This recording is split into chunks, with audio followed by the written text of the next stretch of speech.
and I will call on you in the order they're received. Again, we have limited time today. Do we have that? You guys hear me? Okay, good. Can you hear me?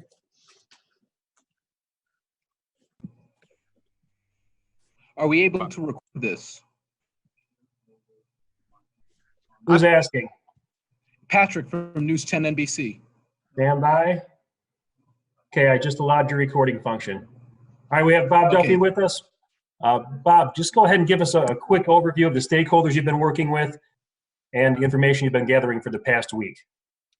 Just very quickly, based on the governor's appointment last week to have me advise him on the reopening of the Finger Lakes region, we've had a series of meetings. We have met with all the county health directors. I think perhaps one county was not present last Friday, with Dr. Michael Mendoza and all his colleagues around the region, getting their input on things they would feel would be important for a safe opening.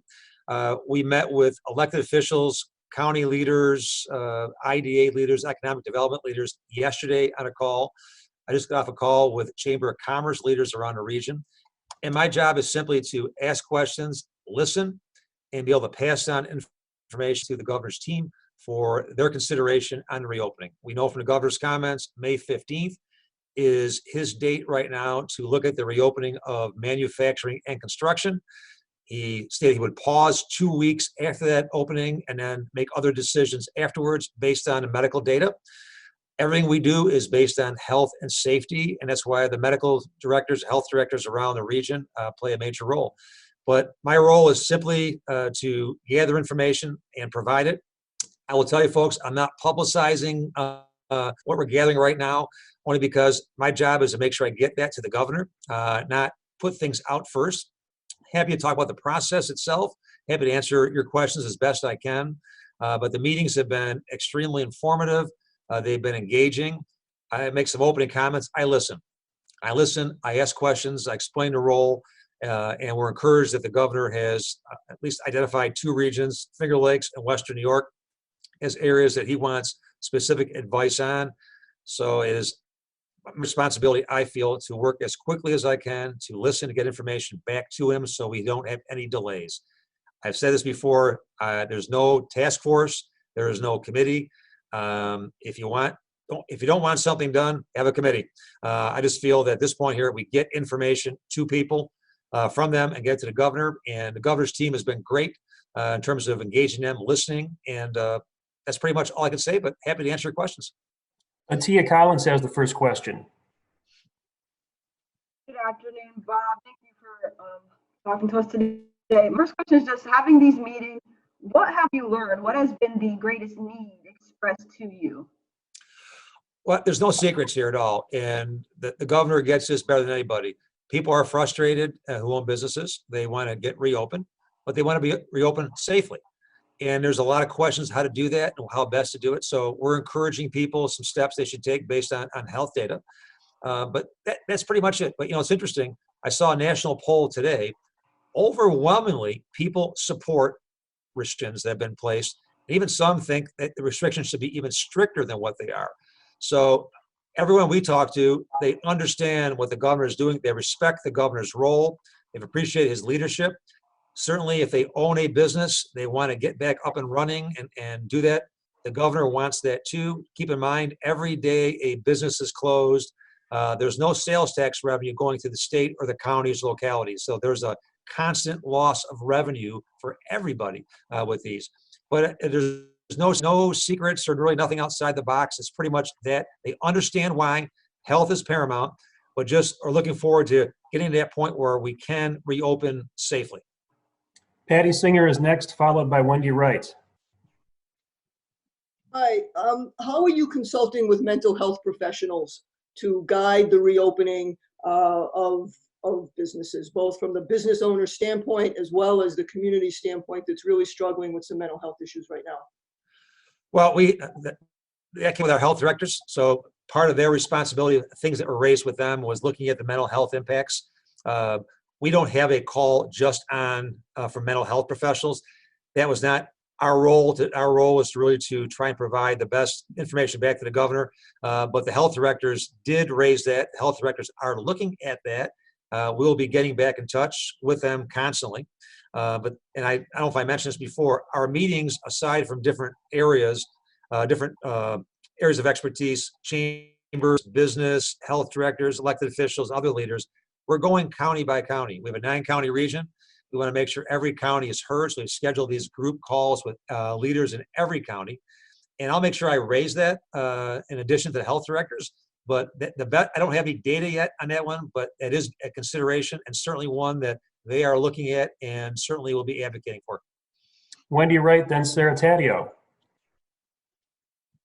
Hi, thank you for taking the question. I wanted to ask you about furloughs at UR Med, how that could affect the economy, what you're hearing about that as far as how many. It just, in this time, seems like during a pandemic is a tricky time to be letting go of healthcare workers. I only heard that in the news reports with URMC, but I do know with our 2 major hospital systems, the halt on elective surgeries and treatments during this time has caused huge financial hardships for both systems.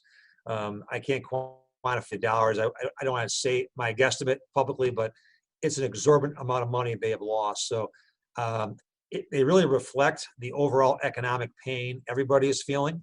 I know Mayor Warren mentioned in news recently, she is planning on layoffs and furloughs. Other companies have already had a number of layoffs. I'm proud to say the Chamber of Commerce, we have not laid anybody off here. We've just under 50 employees. We're hanging in trying to ride this out, but we've also suffered revenue hits. So I get that. And I have faith in URMC and Rochester Regional, especially those health systems. Any decision that either one of those make are going to be prudent.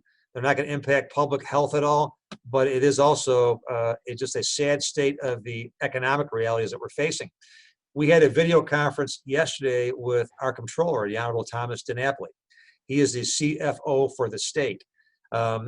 He talked about the budget projections, which really mirrors what the governor and our budget director, Rob Mojica, have talked about. But they're talking about budget holes projections right now being north of $13 billion with a B. And that just grows by every day, week, and month in this situation. So we're all in uncharted waters. We're all in an area that we're not sure what we can do. And it really echoes the pain that business owners are having, whether you're a small mom and pop business or a major corporation or a bank. Everybody is feeling this pain. So I wouldn't pass judgment on that. I think they're doing what's prudent. And it sounded like they're taking some pretty common sense steps to try and get through these very, very tough and uncharted economic times. Sarah Taddeo, then Randy Gorman. I just want to Hi, clarify Mr. that. Duffy. Oh, yep, go ahead. Go ahead, Wendy. Wendy's on mute. Go ahead, Sarah. We can get back to Wendy. Okay.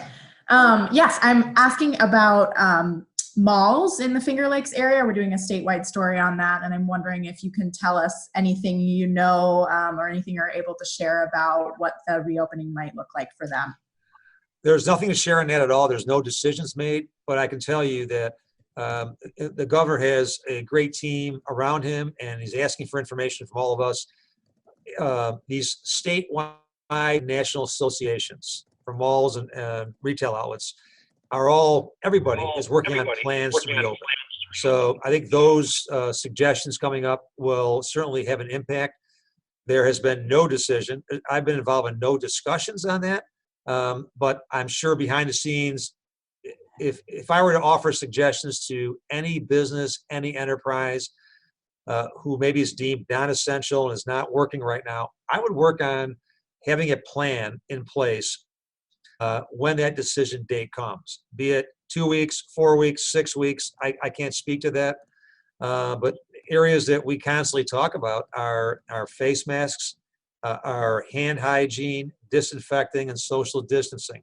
And I've actually walked into businesses here. I won't mention who they all are, but I've been with leaders who are preparing for that, who really are going through some very thoughtful changes in their respective businesses if that day comes to reopen. So my sense is always be proactive. Don't wait. Don't wait for somebody to say, we're going to reopen. If you have a plan, then you're delayed by 2 or 3 or 4 weeks. I'd be working on that right now. And paramount has to be the safety of employees and safety of customers, and how you do that. And it varies from high density businesses down to very small mom and pop shops that may have no more than 1 or 2 customers at a time in a shop. So I think those things vary. And one of the things I've heard too from businesses is making sure that those that don't have the economics to purchase some of the equipment needed. We've been very fortunate that our chamber has given out, I think, up to 10,000 masks for free already. And we've given some to media outlets, businesses. It's come from 2 philanthropists. One is our board member, one has gone anonymous. And we will always ask for help from those that certainly can provide that kind of assistance to help those that don't have masks. I have a package, actually 2 packs in my car. I have been out, one truck driver gave 3 masks to, saw him at a situation and asked if he had masks, didn't have, gave it to him. I just thought I have them to hand out if I need be on a piecemeal basis. I'm not around very much because I'm like you. I'm in the office today alone with like 1 person in the whole building with me, but I'm usually home. I'm trying to abide by the same rules, but I just go back to my point, prepare for the future when that comes. The governor's not committing. He's looking at the health data, but I would not wait. I would have my plan in place and be prepared for when that day comes. We have several lined up. We'll go with Randy Gorman next. All right. How are you, Bob? Randy, how are you?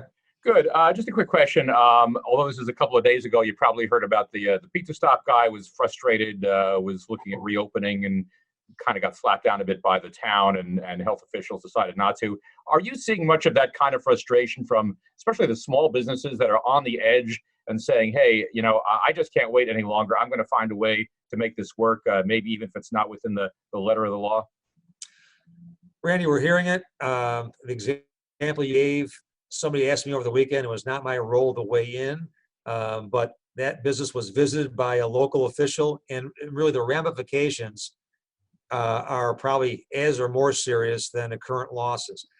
I just got off a call, and one of our chamber colleagues mentioned the same thing of some businesses in his jurisdiction having frustration. That's not the way to go. I understand the frustration. That's why when I was asked by the governor to take this role, this is not like a 3-month process where we're going to go out and have meetings and just have a big committee and gather things and have subcommittees. This is all hands on deck, as much information as soon as we can to the governor's people so they can make a decision on their timetable as quickly as they can. That frustration is there. We get it. We understand it. There are a lot of businesses that are open and really abiding by curbside service, things like that, that is not perfect, but they're making a go of it. Restaurants, I was at one over the weekend that I thought was great. You'd call ahead, you give a credit card, you pull up, they come out with masks on, they put it in your car, you drive off. So I think people are adapting, but I just would say for people that have that frustration, I just please hang on, because if someone were to call and report, and there are people that are reporting businesses that are open, there are employees, there are neighbors who call, they call Department of Labor, they call the towns and villages and cities. It just is not worth the ramifications. We don't want people to suffer anymore. Or suffer from that kind of enforcement. And the pizza stop example was a good one. He relented. He can deliver. He still can deliver and pick up. So he's not shut down. But the dining room issue for restaurants is something that everybody gets, and that has not been resolved yet. The governor has not made any announcement as to what his plans are. But we are gathering information here from every area you can imagine and trying to get that to his team for their consideration. I've got about 10 minutes left, several more to get through. Forgive the pronunciation on this one. P. Musinak is the next question. Yeah, it's Patrick from News 10. Bob, if businesses were to start open, what about schools and childcare? Don't they have to kind of simultaneously open at the same time for parents who depend on them? It's a great question. I probably get 20 emails a day at least on schools. I have no idea about the schools. I'm not a decision maker. I don't know where that's going to go. There are strong feelings on both sides. The governor's talked about businesses opening without schools and parents who are working and don't have childcare. Those are issues. He has not made a decision, obviously, on that. The county executive was on a call yesterday who said the county has huge capacity right now, our Monroe County, for childcare. So the availability is there. One of the things that I am suggesting to people is that whatever the governor decides in terms of reopening strategy, I think every company should look at continuing as best they can the remote working. If you can work remotely, great. For a lot of companies, you can't manufacture, you can't package remotely from your home, but there are functions in every company that can. So even as businesses reopen, I think we reduce the infection rate, we reduce the proximity that we have with people and the concerns they have by keeping these remote workplaces going. At our chamber, I mentioned, we have just under 50 employees. I have no intention of bringing back this entire team at any point in the foreseeable future. As we begin to reopen in the future, we may be 10, 20% on site, the rest remotely. Every one of our employees have done a phenomenal job working in this capacity, and they all have concerns. They have children, parents, families. So the remote aspect of this, the reopening phase, I do think it also played a major role in not overwhelming people with issues of childcare costs, which we all get are exorbitant and take a huge chunk out of people's incomes. About 5 minutes left. We have 2 more questions. We'll start with Andrew Banis, followed by Jeremy Moule. Andrew. Hey, Bob. I wanted to ask about, we know construction and manufacturing are sort of the phase 1 industries that you're considering and that you're looking at right now. Are there any other industries in phase 1, or is everything at that point more of a phase 2 business by business thing? And what might some of those industries be then? I wouldn't guess, Andrew. I've listened to the governor on several occasions. He has mentioned construction and manufacturing being the first ones on May 15th. And he talked about a pause for 2 weeks. So he will make that decision, he alone. Make that decision. I wouldn't guess. I will provide information to his team and the governor and give my best thoughts on what we hear. But the decision making is solely with the governor going forward. He'll make that decision. And I've worked with the governor. The governor is both a friend and a colleague. I'll guarantee you he is relying on the data. He does not want to make any decisions that will drive up the infection rate. Even yesterday, we have 300 plus people who lost their lives in New York State. It's way below where it was last week, the week before. It's still way too high. We're over 100 deaths in Monroe County, and kudos to County Executive Bello and Dr. Mendoza keeping us really up to date with their data. This is tragic, and some of the things that we're hearing every day, we can't open too soon. And I was struck with stories of even people in other states who are protesting the closures have now come down with the coronavirus. It's just, it defies logic. I think people that are frustrated, we get it, but this virus knows no boundaries, and it's taken just really an unbelievable number of lives, and a number of people who are still in this community are on ventilators, and we're not sure what the outcome will be. So these measures are in place for a reason. And knowing the governor as I do, he does not bow to pressure. He's going to go with data, and believe me, every day things are closed, the state is losing revenue. He does not want to stay closed. It's not an economic situation it's good for anybody, but he does not want to lose more lives. That's the best I can answer on that one. And we'll wrap it up with Jeremy.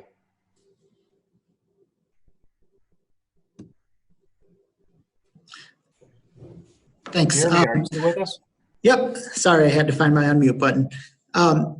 Bob, I was just wondering, have you been talking to any employees at all throughout this process, asking they think or what they need to feel safe as they go back to work? Jeremy, with a calculator, I could not count the emails and calls that I've had in the last week. Owners and employees, I hear a lot from employees. I hear a lot of concerns they have about safety, of being asked to go back too soon. They are concerned. Nobody wants to go back without the proper equipment and having PPE and distancing and disinfectant. So they are concerns. And I'll say from a business standpoint, some of the other waters are people are having this debate now about liability on behalf of having people come back too soon, having them get infected. There's no answers to that, but there's a lot of issues, I think, for both businesses and employees. Both sides have concerns. No business wants to bring people back cause the infection rate to go up, lose somebody or a family member of one of their businesses. So we've heard this loud and clear from people. So I think there's really passion on both sides. And Jeremy, to go back to your point, while people are frustrated not being able to have their businesses open, if that's the case, they understand. You know, just they understand, they get it, but nobody wants to end up risking another life. So we're hearing both sides, and both sides are pretty much aligned. There's not a disparate view on this. They're pretty much aligned on this, and that's why the decisions to reopen are very complex. They're not easy. And I applaud the governor. I mean, the governor has done this by the numbers. He has been a national leader in doing this, and you cannot be a leader in this situation and not be criticized. You cannot be a leader in this situation and not see frustration. But he's not there to be liked and be popular. He's there to make the right decisions.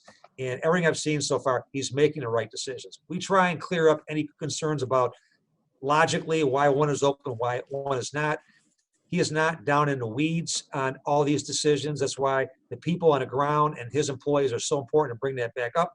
And I see my role as getting the best information I can to him, unfettered, as quickly as I can, allow him to consider that in his decisions. Not get out front, not make recommendations publicly, just get it to him.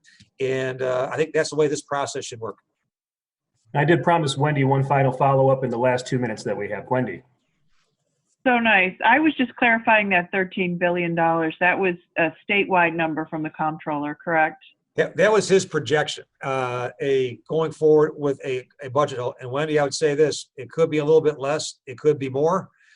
We don't know. And every day this goes on, there are costs. There are a lack of revenues coming in. So, and it's going to affect everybody. And the comment made by a national elected leader about let states go bankrupt defies all common sense, because if a state in New York won't do it, it will not happen. But if a state does go bankrupt, hospitals, schools, everybody's affected by that. We don't want that, but there's going to be a huge budget gap. I don't think anybody can expect bailouts, extra money coming in. It is not going to happen. I know even locally, we have entities that look for that bailout every year. I would not wait for or hope for anything, because the state just does not have the money. They don't want to have to borrow, which complicates other finances for them.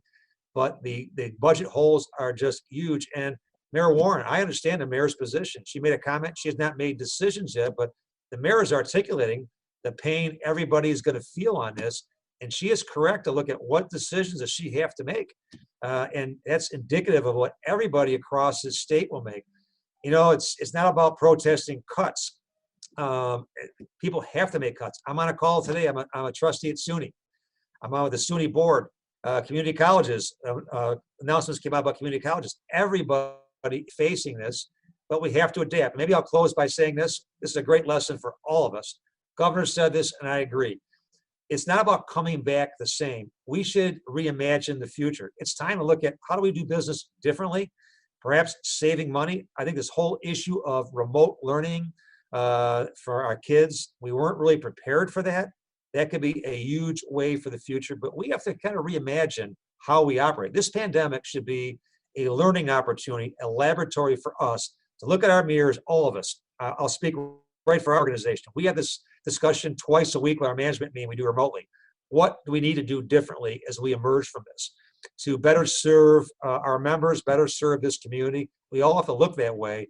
Business as usual is not going to be the order of the day going forward. We're all in this. We're all going to feel the pain, but the more we collaborate and come together and not point fingers or think we'll get a bailout, the more successful we'll be going forward. All right. Thank you, Bob. And thanks everyone for joining us today. Guys, thanks to everybody. Thank you. Stay healthy. Thank you. Kudos to the media for what you're doing. Thank you.